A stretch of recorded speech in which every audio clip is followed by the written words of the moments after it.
era Kawempe North eryo estafari ddene lyenjagala okubanga ngattako kasita ntuukayo with my lobbying capacity n'obumanyirivu bwennyina mu bukulembeze obumanyirivu bwennyina mu gavumenti nekubanga nali RDC ebukomansimbi era bannabukomansimbi banjulira bamanye engeri gye nali nkola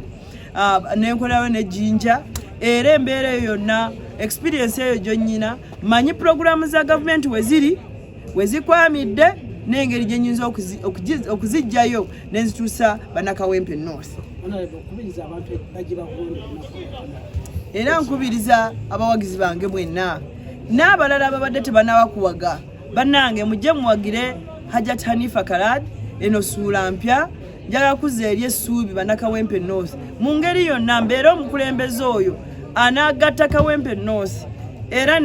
nazze kulwana munigina kulabika nti nyaniriza buli omu abatali basanyufu mu bibiina byammwe tulidde mu ntwalo z'ebibiina red yellow green ezo zonna tuzulwamu ate abantu wansi ne batakola ki ne batafuna buweereza naye ku mulundi guno kyova olaba eno ssuula mpya eno new chapter for Kawempe North. Kawempe North yeetaaga maama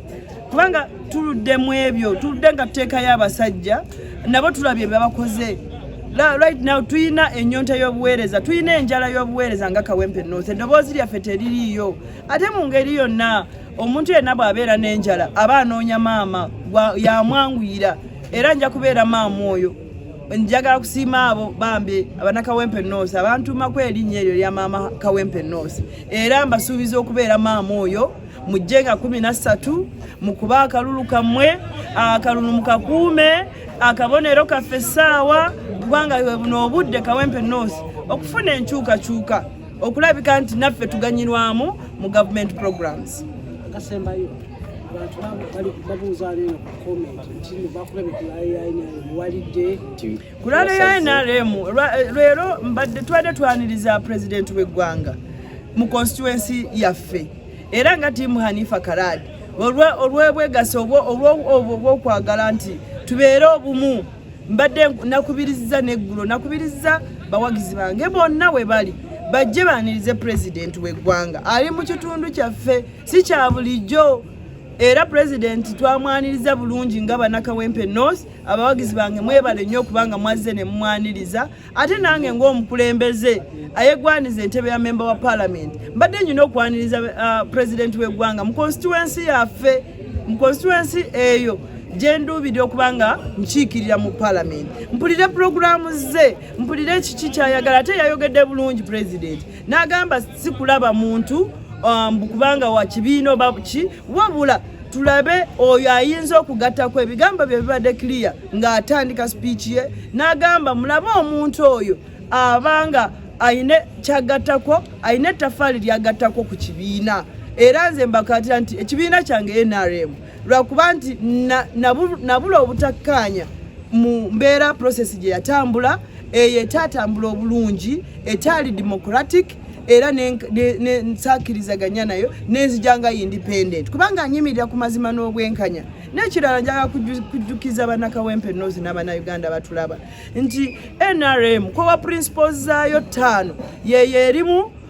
democracy ate y'ensonga emu eyatwala ekibiina kyaffe eyatwala president waffe okulwana mu nsiko kubanga mwalimu enkola embe ya government eyaliwo impunity ng'ekozesa eryanyi lingi ekirala nga muli n'okubba obululu era muzeeyi bamubbira akalulu n'alyoka asoga ki ensiko era nange saawa eno bw'ogenda okulaba nze munnaye NRM agirwanyirira kubanga njagala kukipinga legase yaayo gye yalwanyirira ng'etandika okulabika nti eyo legacy tugikuuma continuity of the NRM revolution eri muffe nga bakaders tulina ogirwanirira tulina okukendeeza eryanyo eryo nti muyinza okubeerawo mutudde muli mu lwokaano naye ku ssaawa esembayo nga waliwo abagenda ne batuula eyo mu office ne basitula omuntu atabadde mu lwokaano atava mu kitundu ekyo ne bamumaleeta ne bamubapaatiikako naye bannakawempe North kyemmanyi bali mu kulaba bali mu kwetegereza bamanyi kye baagala tebagenda balowooleza era mulaba n'eryanyi kati eririwo okusanga nti basitudde ba RDCs babajje ku mirimu gyabwe buli zone osangayo RDC gyo naadde nkomerera parishi yange gye naadde nkolamu akalulu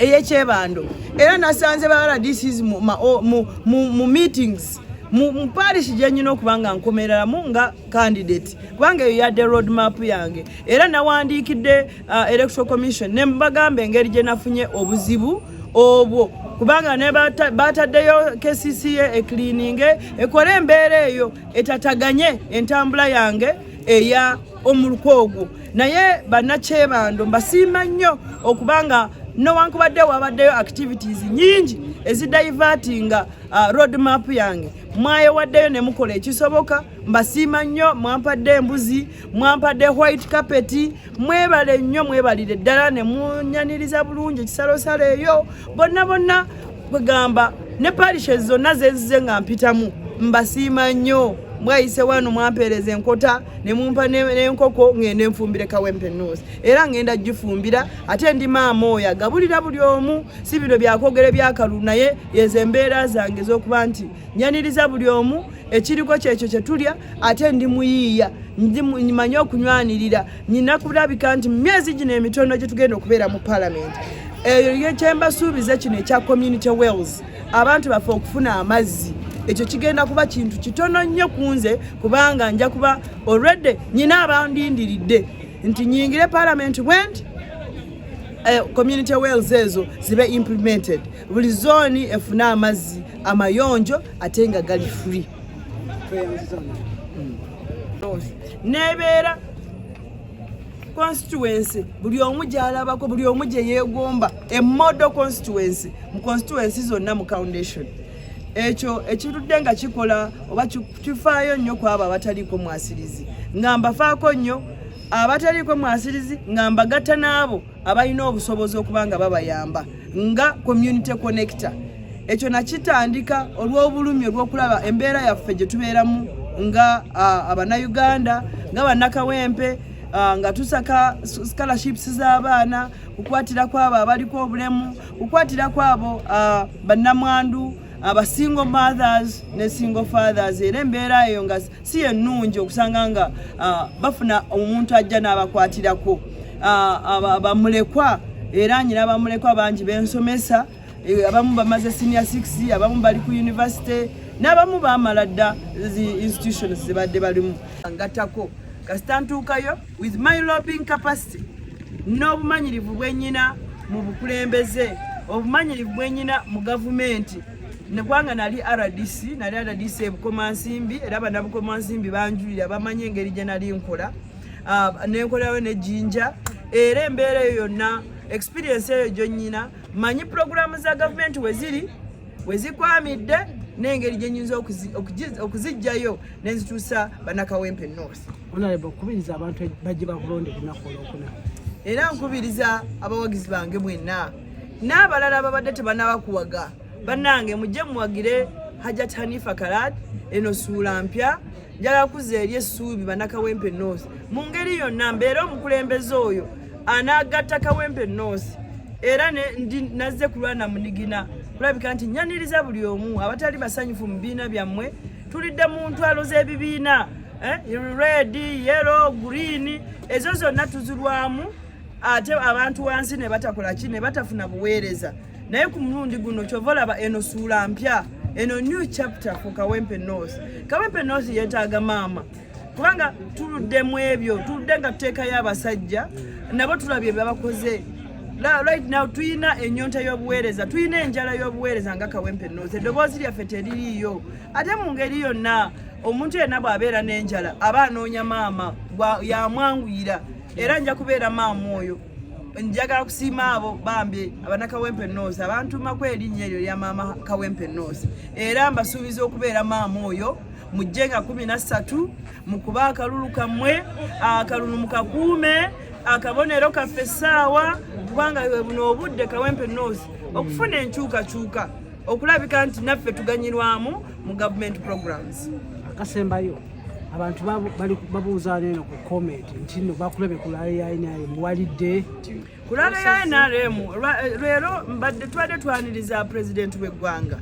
mu constituency yaffe era nga tiimu Hanifa Karad olw'ebwegaso obw'okwagala nti tubeere obumu mbadde nakubiriza neggulo nakubiriza bawagizi bange bonna we bali bajje banirize president w'eggwanga ali mu kitundu kyaffe si kya bulijjo era president twamwaniriza bulungi nga Banakawempe North abawagizi bange mwebale nnyo kubanga mwazze ne mumwaniriza ate nange ng'omukulembeze ayegwaniza entebe ya member wa parliament mbadde nyina okwaniriza president w'eggwanga mu constituency yaffe mu constituency eyo gyenduubidde okubanga nkiikirira mu parliament mpulire programu ze mpulire kiki kyayagala ate yayogedde bulungi president n'agamba si kulaba muntu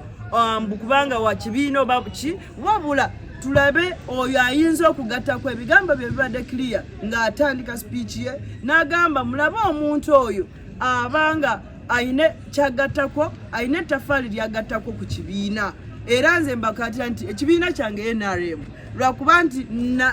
nabula obutakkaanya mu mbeera process gye yatambula eyo etatambula obulungi etaali democratic era nensakkirizaganya nayo nenzijanga independent kubanga nyimirira ku mazima n'obwenkanya n'ekirala njaga kujjukiza Banakawempe North n'Abannayuganda batulaba nti NRM kwa principles zaayo 5 yeye erimu democracy ate ensonga emu eyatwala ekibiina kyaffe eyatwala president waffe okulwana mu nsiko kubanga mwalimu enkola embi ya government eyaliwo impunity ng'ekozesa eryanyi eringi ekirala nga muli n'okubba obululu era muzeeyi bamubbira akalulu n'alyoka asoga ki ensiko era nange saawa eno bw'ogenda okulaba nze munnaye NRM agirwanyirira kubanga njagala kukipinga legacy yaayo gye yalwanyirira ng'etandika okulabika nti eyo legacy tugikuuma continuity of the NRM revolution eri muffe nga bakaders tulina ogirwanirira tulina okukendeeza eryanyo eryo nti muyinza okubeerawo mutudde muli mu lwokaano naye ku ssaawa esembayo nga waliwo abagenda ne batuula eyo mu office ne basitula